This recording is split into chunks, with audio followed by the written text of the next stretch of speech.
Ilang Pangasinense na nagtatrabaho sa Japan, ikinuwento ang karanasan sa nangyaring magnitude 7.6 na lindol. Nakatutok, Russell Simorio.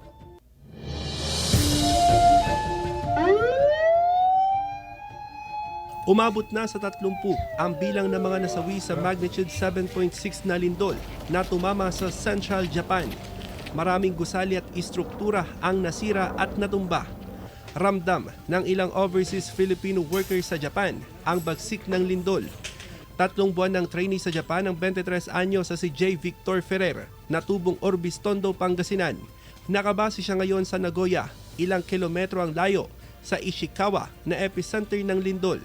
Kwento niya, biglang gumalaw ang tinutuluyan nilang apartment habang nagluluto ng panghanda para sa bagong taon. Sineselebrate lang din yung New Year. Nagluluto. Biglang automatic kasi yung andito, yung cellphone pag may paparating na earthquake ganun, tutunog yung yung phone. May mensahe siya sa pamilya niya sa Pilipinas. Dito na safe na safe, tas huwag po silang mag-alala kasi okay naman yung kalagayan ko dito ngayon. Ramdam din ng OFW na si Jeline Beltran na tubong Alcala, Pangasinan ang lakas ng lindol sa Japan.